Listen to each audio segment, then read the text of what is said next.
Oh my God, I'm so in love. I found you finally. You make me wanna say, The ball forward to Hooper. Hooper now inside the second.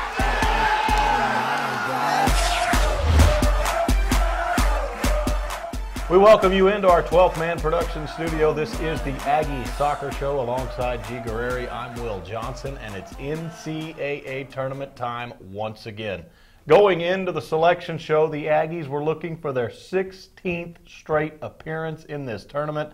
You already know that they're the Big 12 champs for the 11th time in the program's history. And Coach, when you guys get together and watch these selection shows, it's not like you're a bubble team and hoping you get in. You're aware that you'll be in, but I'm guessing there's still a lot of anticipation to this moment, these selection shows that your season builds up to.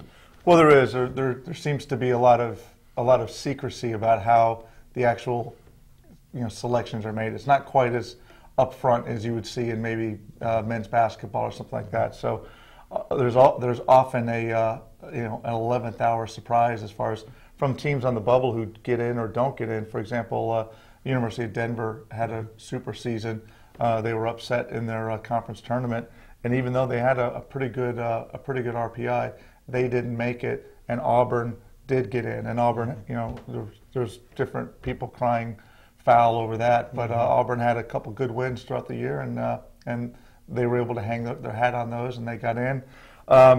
Seeds, sometimes you kind of scratch your head as far as who gets the number one seeds, the 2s, the 3s, the 4s, because the way this tournament is laid out, they only seed the top 16 teams, 4 1s, 4 2s, 4 3s, 4 4s, and then everything from there becomes a geographic matchup. So you'll usually find at least 2, sometimes 3 teams, sometimes even 4 teams, all from within 400 miles of wherever they're going to play that match. And so it's not quite as cut and dry as a lot of people might think. With us, there's a lot of other variables that go into it, and being a host institution is a big deal, and being a seeded team is a big deal. And luckily for us, of the 16 years in a row now that we've been in the tournament, we've hosted 14 of those.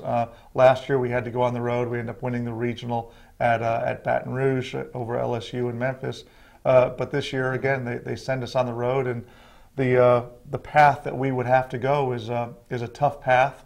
But it starts in some pretty frigid conditions up in Minnesota against North Dakota State on the first round, and then the winner of our match will play the winner of Minnesota against Creighton, and all these games are being played in this particular pod at the University of Minnesota. Yeah, so if you look at it, you kind of get one part that you wanted. You are the top seed in this pod, no doubt, but sent on the road. And the other thing I thought was interesting is if you take North Dakota State, your first-round opponent, and then you might meet the winner of Creighton or Minnesota, these are 3 teams that Aggie soccer has never seen before.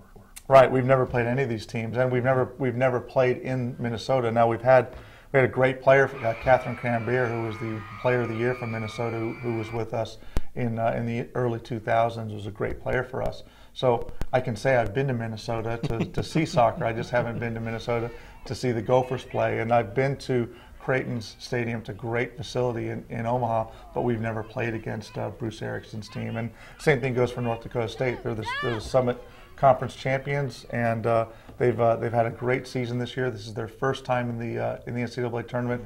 It's an experience that those kids are going to remember for the rest of their lives. I still vividly remember our first NCAA game when we beat Clemson all those years ago, back in '95. But for us, there's been a lot of quickly trying to gather as much information as we possibly can, but on a very short week before we head up to Minneapolis. Yeah, and certainly it's always an exciting time for your program when you head to the NCAA tournament. It doesn't matter if it's 16 times in a row. This is always exciting.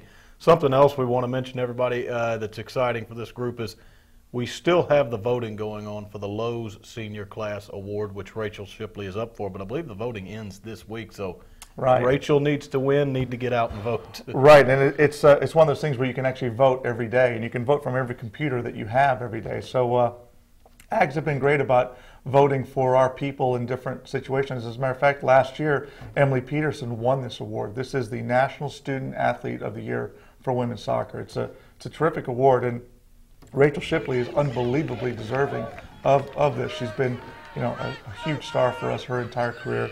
She has an incredible grade point average. She's, she comes from, Aggie families from different generations, from, grandfather being John Coldis, uncle being Ray Childress, and many, many other Ags in that family tree. But she's an outstanding player. So if people go to seniorclassaward.com, go to women's soccer, and vote for Rachel, and vote, like they say, vote early, vote often, vote every day this week. She's in second place right now as far as the voting goes. The voting is 1/3 of the tally, and she's a great player. We're hoping that everything will come together, and that during the College Cup this year in Cary, North Carolina, we're hoping that we can take care of our business on the field, and that also that same weekend that they'll announce the Senior Class Award winner, and hopefully that'll be Rachel. Well, Coach, as always, with any team that makes the NCAA tournament, and we have a lot of them here at Texas A&M that do so, exciting time of year. Best of luck to you in Minnesota, and hopefully on to the Sweet 16. Well, thank you. We appreciate everyone's support. I wish we were playing at home this week, but people can still go through AggieAthletics.com to listen to the match.